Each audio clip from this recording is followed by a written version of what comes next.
Welcome to Lakshmi food. સ્વાગત છે તમારું મારી યુટ્યુબ ચેનલમાં. તો ચાલો, શિયાળાની ઠંડીમાં ખાવાની મજા પડે એવા મેથીના ગોટા આપણે આજે બનાવવાના છીએ.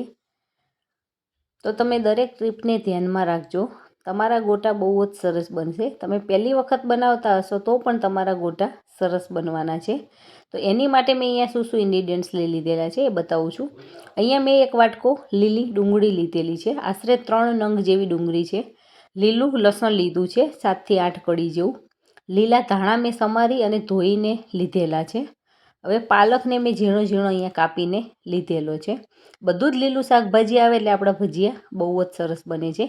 1 ચમચી ખાંડ, કારા મરીનો પાવડર, 1 લીંબુનો રસ, થોડોક જીરું, અધકચરા વાટેલા ધાણા, અજમો, વરિયાળી, સફેદ તલ અને મરચાં, લીલા મરચાં આવી રીતે લીધેલા છે. જે મરચી આવે એ 5 થી 6 નંગ મેં લીધેલી છે. આપણે એની જ તીખાશ આપવાની છે. આમાં સૂકું મરચું નથી નાખવાનું. અહીંયા આદુની ખમણીને આદું લીધેલું છે. હવે અહીંયા 250 ગ્રામ જેવું મેં ચણાનો લોટ લીધેલો છે અને મેં ચાળીને તૈયાર જ કરેલો છે. અને અહીંયા લીલા ધાણા લઈ લઉં છું.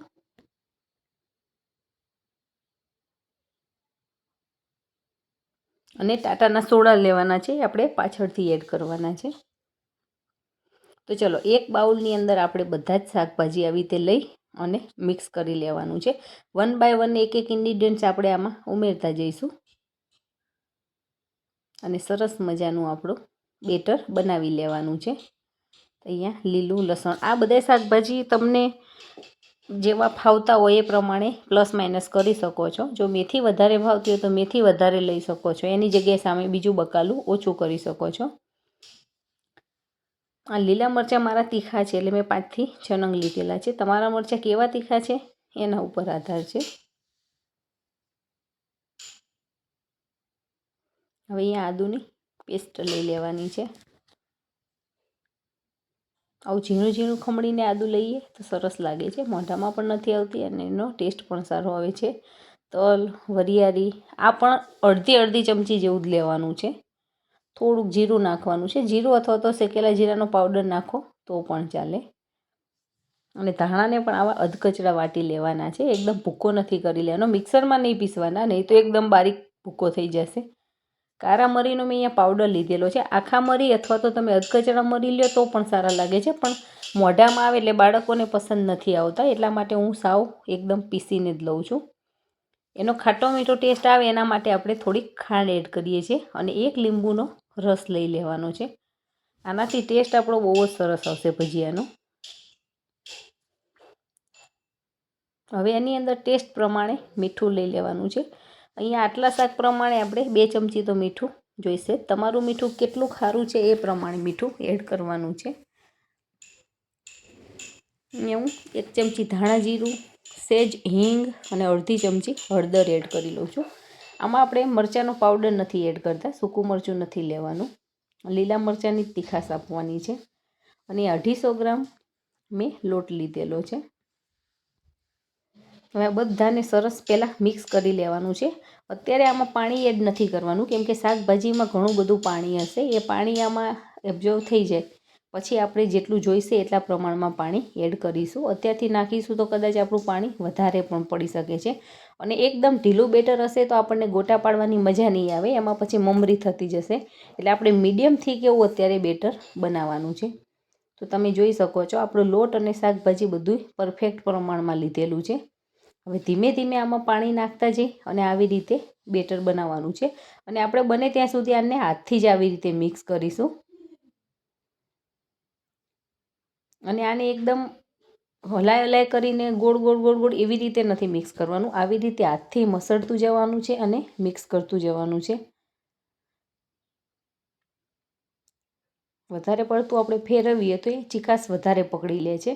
એટલે આવી રીતે હાથથી થોડુંક મસળતું જવાનું છે અને આપણો લોટ બાંધતું જવાનું છે. તો તમે પણ આવી રીતે ગોટા બનાવજો અને ટ્રાય કરીને મને કહેજો કે તમારા ભજીયા કેવા બને છે. અને હજી સુધી જો તમે મારી ચેનલને સબસ્ક્રાઈબ નથી કરી તો ફટાફટ સબસ્ક્રાઈબ કરી દેજો અને બેલ આઇકોન દબાવવાનું ના ભૂલતા, જેથી કરીને આવનાર તમામ નવી રેસીપીના વિડીયો ફટાફટ તમારી સુધી પહોંચી જાય. અને જો તમને મારો આ વિડીયો પસંદ આવે તો વિડીયોને લાઈક કરજો અને તમારા ફ્રેન્ડ ફેમિલીમાં શેર પણ કરી દેજો. તો તમે જોઈ શકો છો આપણું બેટર આવી રીતે બનીને તૈયાર થઈ ગયું છે. એટલું થીક આપણે રાખવાનું છે અને એને 10 થી 15 મિનિટ સુધી પડી રાખવાનું છે. હવે આપણે ગોટા સાથે ખવાતી એકદમ અલગ રીતે ચટણી બનાવવાના છીએ. એના માટે મેં આંબલીને ગરમ કરી ઉકાળી અને એનો પલ્પ કાઢીને લઈ લીધેલો છે. 1 વાટકી જેવો મેં અહીંયા પલ્પ લીધો છે. એની અંદર 2 ચમચી હું બેસન એડ કરું છું. ચણાનું બેસન આપણે આમાં એડ કરવાનું છે અને ચમચીની મદદથી આવી રીતે સરસ હલાવી લેવાનું છે. લોટના જરાય ગાંઠા ના રહે ત્યાં સુધી આપણે આને સરસ મિક્સ કરી લેવાનું છે. અત્યારે આની અંદર પાણી નથી ઉમેરવાનું. સરસ મિક્સ થઈ જાય પછી આપણે એમાં પાણી ઉમેરીશું.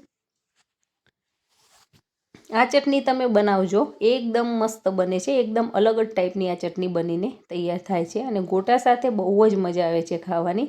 હવે એની અંદર ચપટી હળદર, અડધી ચમચી મીઠું, અડધી ચમચી મરચું, અડધી ચમચી ધાણા જીરું, આ બધું આપણે બેટરમાં જ એડ કરી દઈએ છીએ અને ત્યારબાદ આપણે આનો વઘાર કરીએ છીએ.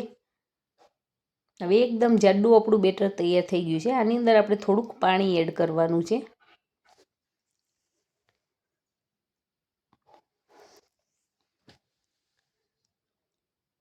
હવે આપણે જોઈ શકો છો ગાંઠા બિલકુલ નથી રહ્યા લોટના. એ સમયે આપણે આમાં પાણી એડ કરવાનું છે. અને હવે આ ચટણીનો વઘાર કરવા માટે એક તવલામાં હું તેલ લઈ લઉં છું. 1.5 થી 2 પાવડા જેવું મેં તેલ લીધેલું છે. આની અંદર કંઈ વધારે તેલની જરૂર નથી પડતી.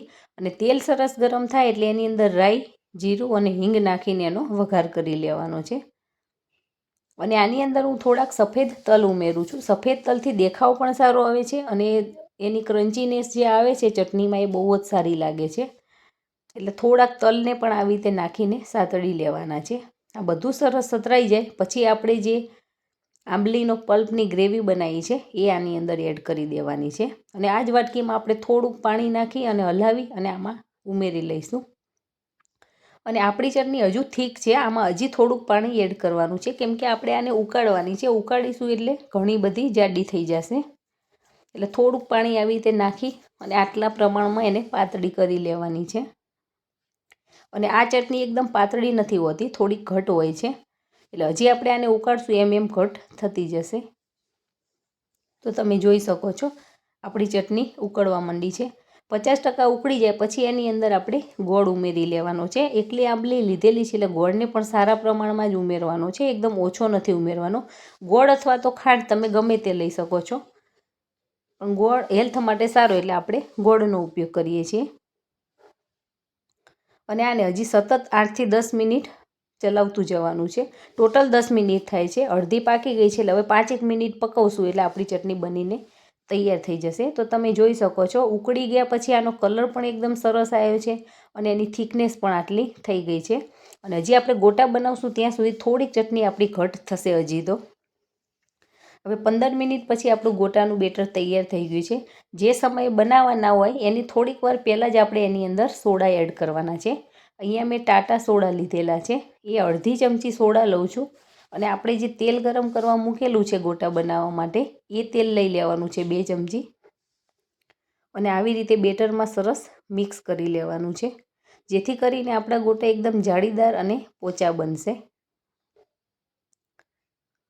તો તમે જોઈ શકો છો શરૂઆતમાં આપણું બેટર થોડુંક થીક હતું, પણ 10 થી 15 મિનિટ રેસ્ટ કર્યા પછી આપણું બેટર થોડુંક ઢીલું પડ્યું છે. એટલા માટે શરૂઆતથી જ એને બહુ ઢીલું નથી બનાવી લેવાનું. હવે તેલ આપણું સરસ ગરમ થઈ ગયું છે. તેલ હું આવા લોખંડના તવડામાં મૂકું છું કેમ કે આનાથી તેલનું ટેમ્પરેચર સારું જળવાઈ રહે છે. એટલા માટે આપણી પાસે જે પણ હોય એમાં આપણે ગોટા તળી શકીએ છીએ. હવે થોડુંક બેટર નાખીને આપણે ચેક કર્યું તો એ તરત જ ઉપર આવી ગયું. એનો મતલબ આપણું તેલ સરસ આવી ગયેલું છે. તો 1 બાય 1 આવી રીતે આપણે મીડિયમ સાઇઝના ગોટા પાડી લેવાના છે.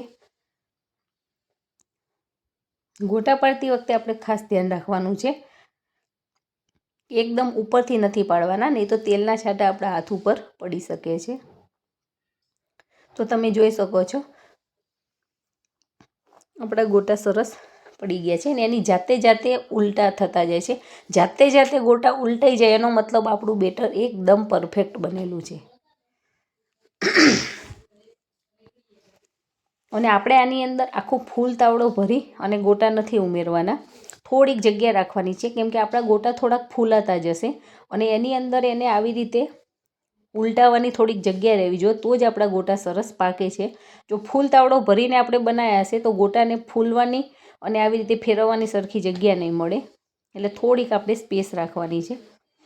અને બંને સાઈડે આવી રીતે ફેરવતા જઈ અને મીડિયમ ગેસની ફ્લેમ ઉપર ગોટાને તળી લેવાના છે. જ્યારે ગોટા આપણે એમાં પાડતા હોય ત્યારે ગેસની ફ્લેમ ફૂલ રાખવાની છે, પણ ગોટા બધા પડી જાય પછી એની ફ્લેમ મીડિયમ કરી દેવાની છે.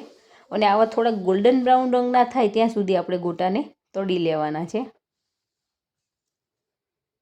તો તમે જોઈ શકો છો ધીમે ધીમે આનો કલર પણ ચેન્જ થતો જાય છે.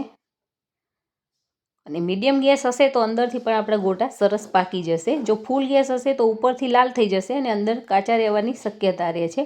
એટલા માટે મીડિયમ ગેસની ફ્લેમ ઉપર આપણે ભજીયાને તળી લેવાના છે. તો દરેક જણાને નાના મોટા અને દરેકને ભાવે એવી રેસીપી છે આ, અને દરેકના ઘરમાં બનતી પણ હશે. તો તમે જોઈ શકો છો આપણા ગોટા એકદમ સરસ બનીને તૈયાર થઈ ગયેલા છે. હવે આને આપણે એક સર્વિંગ પ્લેટમાં લઈ અને સર્વ કરી લેવાના છે. તો તમે જોઈ શકો છો ભજીયા, આપણી ચટણી સાથે તળેલા મરચાં અને ડુંગળી, આ બધું સરસ આપણે સર્વ કરી લીધેલું છે. તો ચાલો ફટાફટ તમે પણ બનાવો અને ટ્રાય કરજો. અને તમારા ભજીયા કેવા બને છે એ મને કમેન્ટ કરીને ચોક્કસથી કહેજો. તો છે ને એકદમ સરસ, જોતાં જ ખાવાની ઈચ્છા થઈ જાય એવા આપણા ભજીયા. Thank you.